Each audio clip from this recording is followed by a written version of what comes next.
2023 को जो हज को जाने वाले जो हज्जा व इकराम है, जो हाजी हैं, जो हज के पिलग्रिम्स हैं, उनका 2023 का हज इंशाल्लाह इस साल होगा। क्योंकि पिछले 2 साल जो कोविड की महामारी थी 2020 और 21 में, तो हिंदुस्तान से कोई भी हज को नहीं जा सका था।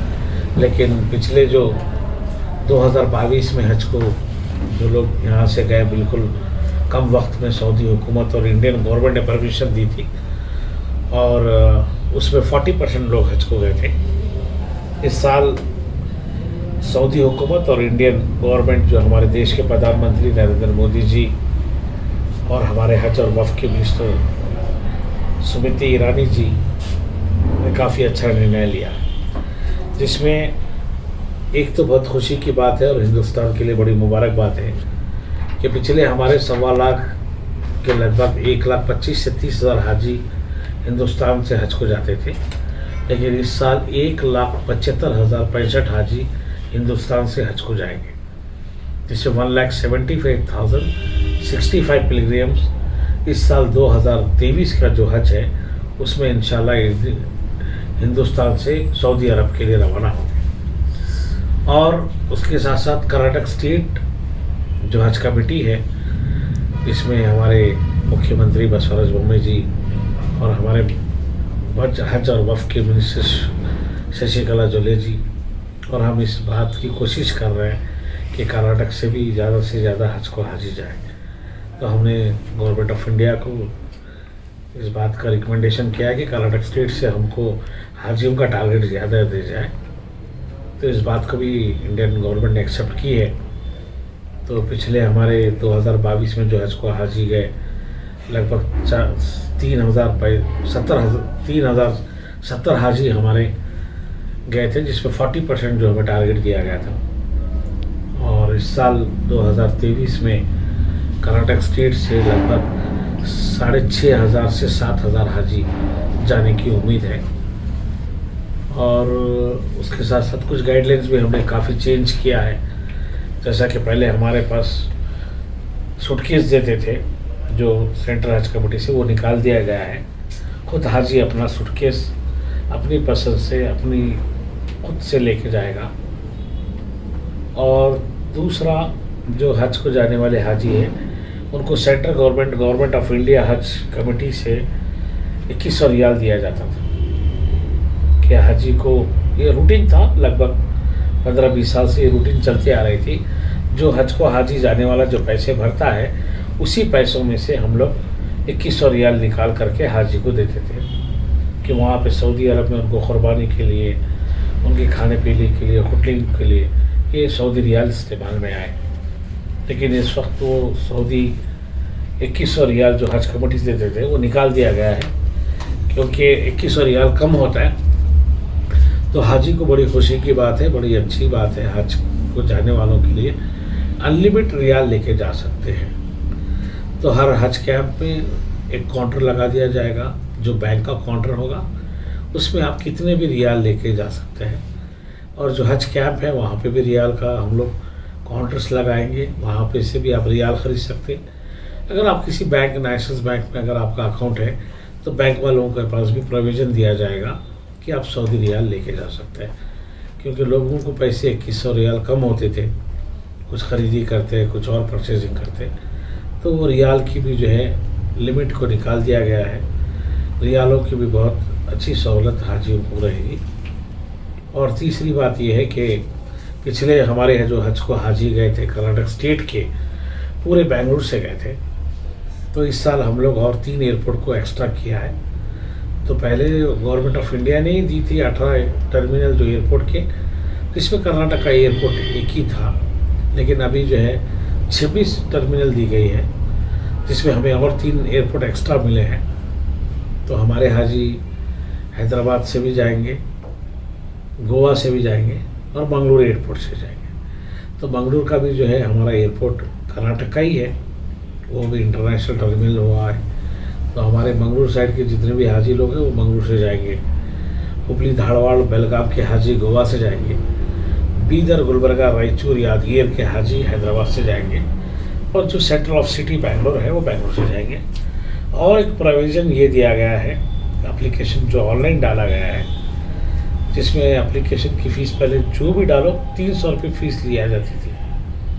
अब की क्या किया है, फ्री में एप्लीकेशन है, ऑनलाइन डाल सकते हैं। सिलेक्शन होने के बाद आपको 300 रुपये पे करना पड़ेगा, वो आफ्टर सिलेक्शन के बाद है। तो जो हज को नहीं जाएगा उसका कोई फ़ीस नहीं लगेगा। ये भी बहुत अच्छी बात है जो गवर्नमेंट ऑफ इंडिया ने जो प्रोविज़न दिया है। तो कभी क्योंकि बहुत से लोग एप्लीकेशन डालते हैं, फिर सिलेक्शन नहीं होता, तो वो पैसा लोगों का तो वेस्ट में जाता है, फिर गवर्नमेंट को बेनिफिट होता। तो उसमें गवर्नमेंट भी बोली है जो हज को जाएंगे तो उन्हीं के पास से फ़ीस लेंगे, जिसका सिलेक्शन नहीं होगा उनके पास से फ़ीस नहीं लेंगे। तो ये भी हमारा जो है इस वक्त का पोजीशन हुआ है। और कुछ ही दिन में हमारे कितने हज को पेमेंट भरना है, कितने टाइम में भरना है, कुछ ही दिन में गाइडलाइंस आएंगे। और हमारे पास लगभग कर्नाटक स्टेट में 8,200 एप्लीकेशन आए हैं। हमें उम्मीद है कि 6,500 से लेकर 7,000 हाजी कर्नाटक से जाएंगे। और कुछ ही दिन में इनका खुरा होगा, खुरा मीन्स ड्रा होगा। ड्रा में हम लोग सिलेक्शन गवर्नमेंट ऑफ इंडिया से जो सिलेक्शन होगा उन सिलेक्शन में हाजी हज को जाएंगे। फिर उनका ट्रेनिंग होगा, फिर उनका वैक्सीनेशन प्रोग्राम होगा, उसके बाद इंशाल्लाह हज को जाने की उनकी तैयारी होगी। सर पहला सवाल आपसे ये रहेगा, आप इतने साल से जो हाजियों की खिदमत में लगे हुए हैं, मगर यहाँ बीदर और के जितने ज़िले आते हैं, जितने जो बसों कल्याण है जैसा और हुन्नाबाद है, यहाँ के जो हाजी हज को जाने के लिए जो हज हाउस पहुँचते हैं हैदराबाद के, वही हज हाउस बीदर को क्यों नहीं आ पा रहा है? क्या बीदर में हज हाउस नहीं बन सकता? देखिए, मैं पिछले 2008 में मेंबर था हज कमेटी का जी। उस टाइम येडियुरप्पा जी CM थे। तो हमने बेंगलुरु के अंदर एक हज हाउस बनाने की कोशिश की थी, क्योंकि जब भी हज हाउस कहीं नहीं थे, वहाँ पे खादिया ग्राउंड जो खुद्दूस साहब का ईदगाह है, वहीं पे हम लोग टेंट मार करके 1 महीना कैंप करते थे हाजियों का। वहीं पे उनको वैक्सीन दिया जाता था, ट्रेनिंग होती थी। सऊदी अरब जाते टाइम एहराम वहीं पे पहन करके वो जाते थे। तो हमने मुख्यमंत्री को बोला कि उस टाइम में साहब हम प्राइवेट लैंड में यहाँ पे हाजियों की पूरी तैयारी करते हैं। तो अल्हम्दुलिल्लाह उस टाइम येडियुरप्पा जी CM के बात सुने और पहली बार हमें भारतीय जनता पार्टी सरकार ने हज हाउस के लिए 4 एकड़ जगह जो बेंगलुरु के अंदर हैगड़े नगर में दिया था, और उसके साथ साथ पहली गवर्नमेंट में हमको 65 करोड़ रुपए ग्रांट दिया गया था। जो 65 करोड़ भारतीय जनता पार्टी की सरकार ने हज हाउस बनाने के लिए कर्नाटक में बेंगलुरु में दिया। आज लगभग 125 करोड़ का हज हाउस है, शायद हिंदुस्तान में ऐसा हज हाउस नहीं है। अभी मैं वहाँ पे चेयरमैन की हैसियत से चेयरमैन बन करके उस हज हाउस में हमने काम कर रहे हैं। सब हमारे पास बहुत अच्छे रूम हैं, मस्जिद है, हमारे हॉल है। अभी रिसेंट एक ऑडिटोरियम हॉल का हम लोग काम करा रहे हैं, लगभग 7 करोड़ का वो हज हॉल बन रहा है।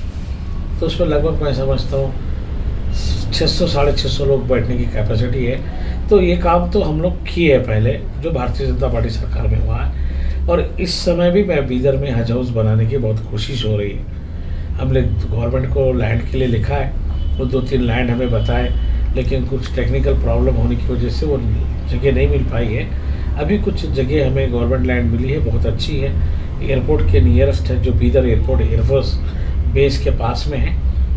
तो गवर्नमेंट पे ऑफिशियली लेटर करस्पॉन्ड हुआ है, प्रोसेस में है। बहुत जल्दी एक 4 एकड़ का हम लोग बीदर में हज हाउस बनाएंगे, लैंड बहुत जल्दी अलॉट होगी। जी, आवाम में कंफ्यूज भी है कि आवाम बोल रही है बीदर का जो हज हाउस है, जो हज हाउस जो यहाँ बीदर में बनने वाला था वो गुलबर्गा में बना रहे हैं। बीदर के हाजियों को वहाँ पर जाना पड़ेगा। जो हज हाउस है उसमें यहाँ नहीं बनाकर वहाँ पर बनाकर बीदर के हाजियों को वहीं पर बुलाया जाएगा। देखिए, ये बात एक नहीं है, काफ़ी बातें हैं जो गुलबर्गा बीदर रायचूर वाले बोल रहे थे। इससे पहले का जो वाक़या हुआ वो हकीकत में बदल गया। एयरपोर्ट था बीदर में बना, गुलबर्गे में नहीं बनता बोले एयरपोर्ट। आज गुलबर्गे का भी एयरपोर्ट बना, गुलबर्गे से फ़्लाइट उड़ रहे। बीदर का भी एयरपोर्ट बना, बीदर से भी फ़्लाइट उड़ रहे। ऐसी बात नहीं है, लोगों का जहन है। खबरुल इस्लाम साहब हज कमेटी के जब मिनिस्टर थे, उन्होंने अपने जगह एक हज हाउस की लैंड अलॉट की। उसके लिए लैंड अलॉट हो चुकी है गवर्नमेंट से, लगभग 10 एकड़ जगह थी, उसमें 5.5 एकड़ उन्होंने ईदगाह के लिए यूज़ कर रहे हैं। हागरा में, हागरा कोई एक हागरगा जो विलेज है, 10 एकड़ के लिए जगह थी, 10 एकड़ में 5.5 एकड़ में इंस्पेक्शन किया हो गुलबर्गा जाके, 5.5 एकड़ उन्होंने ईदगाह में इस्तेमाल कर रहे हैं, 4.5 एकड़ हज हाउस के लिए छोड़ा है, जो हम 1 करोड़ रुपए दिए थे उनको, कंपाउंड बना करके अच्छा से उसको रेडी करके रखे हैं। तो हम गवर्नमेंट से रिकमेंड कर रहे हैं कि हज हाउस गुलबर्गा में बने, उसको अलग ग्रांट दे। जैसा कि मंगलूर में अभी हाल ही में, मंगलूर का आपको मालूम होना चाहिए, हमको 5 साल पहले मंगलूर हज हाउस के लिए 15 करोड़ ग्रांट दिए थे। तो हम लोग ग्रांट देने के बाद गवर्नमेंट लैंड के लिए लिखे, गवर्नमेंट लैंड का टेक्निकल प्रॉब्लम ऐसे ही हुआ, लेकिन वो जगह नहीं मिली आज तक।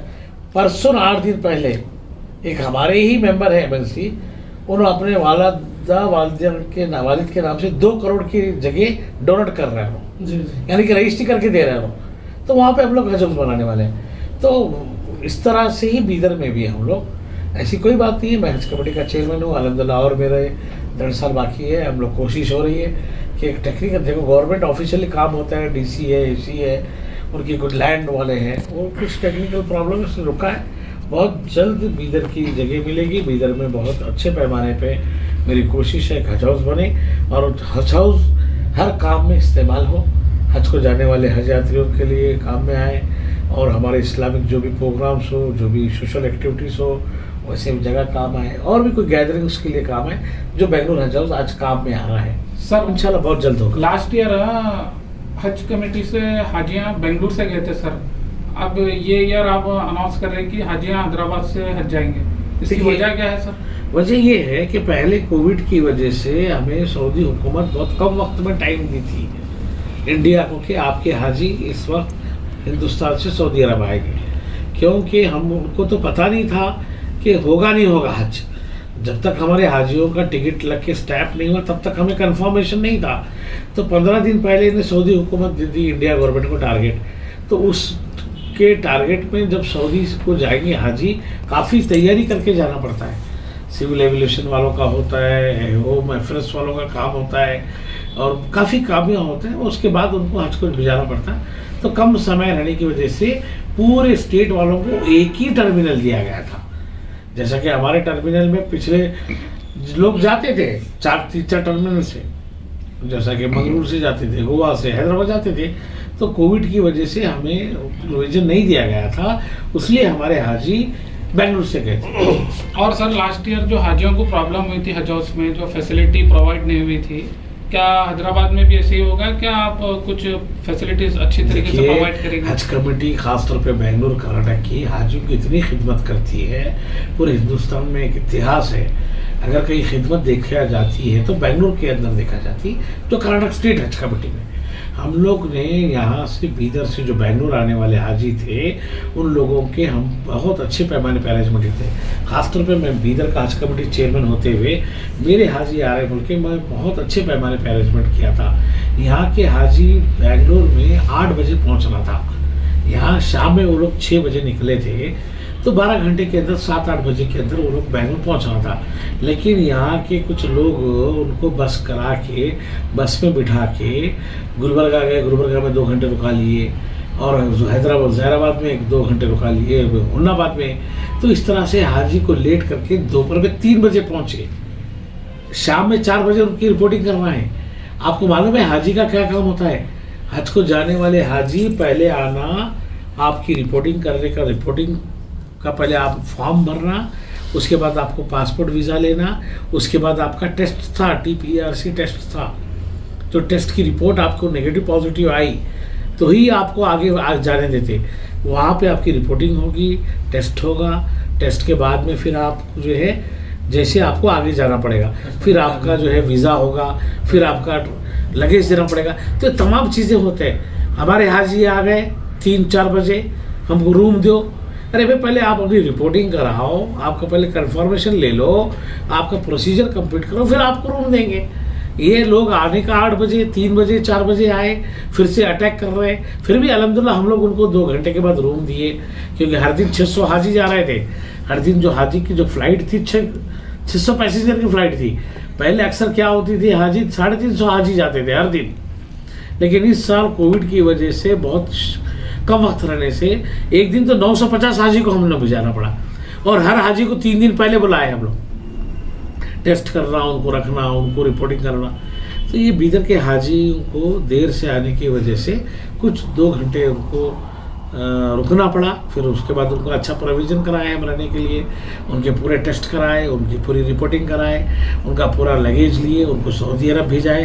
अल्हम्दुलिल्लाह पूरे लोग हज करके पूरे खैरियत से वापस आए, एक भी कम नहीं वहाँ। जितने लोग गए थे पूरे लोग हज करके वापस आए। सर अब ये जो साल में हाजियाँ जाने वाले हैं उनके लिए आपके तरफ से क्या मैसेज है सर? देखिए, एक तो हाजी को गवर्नमेंट ऑफ इंडिया ने एक प्रोविज़न दिया है कि ऑनलाइन एप्लीकेशन में जो जहाँ से जाना है जा सकते हैं। आप बीदर के हाजी है, आप जाना चाह रहे बॉम्बे से, खुदा खास्ता आपके कोई बॉम्बे में रिलेशन है तो आपको बॉम्बे से जाने का प्रोविज़न दिया गया है। आप हैदराबाद से जाना चाहते हैं तो हैदराबाद से जाने का प्रोविज़न दिया गया है। आप नहीं, मैं बेंगलुरु से जाना चाहता हूँ तो बेंगलुरु से प्रोविज़न दिया है। तो अभी हमारे जितने एप्लीकेशन है उनकी स्क्रूटनी हो रही, तो मुझे इत्तला मिली है कि बीदर, गुलबर्गा, रायचूर के हाजी ज़्यादातर हैदराबाद को प्रेफरेंस किए हैं। तो इंशाल्लाह हैदराबाद से हम उनको भिजाने की तैयारी करेंगे। और हैदराबाद के जो आंध्र प्रदेश के हाजी भी हमारे बेंगलुरु से जाते हैं, जैसे अनंतपुर है, विजयवाड़ा है, उनके हाजियों को भी हम प्रोविज़न देता है। तो अल्हम्दुलिल्लाह हमारा और हज कमेटी ऑफ तेलंगाना वालों का काफ़ी अच्छा टाइप है। हम कोशिश करेंगे हमारे हाजी वहाँ जाए तो उनको अच्छा से रहने का अरेंजमेंट करें, उनको खाने पीने का अरेंजमेंट करें और उनको बहुत खैरियत से सऊदी अरब भिजाएं और सऊदी अरब से वापस लाने। सर, ये निज़ाम स्टेट की तरफ से जो रुबात को फैसिलिटी थी, अब क्या मिल सकती है? रुबात के लिए हमारी गवर्नमेंट ऑफ इंडिया लिखी है, क्योंकि वहाँ के रुबात में रहने के लिए वो प्रोसेस में है।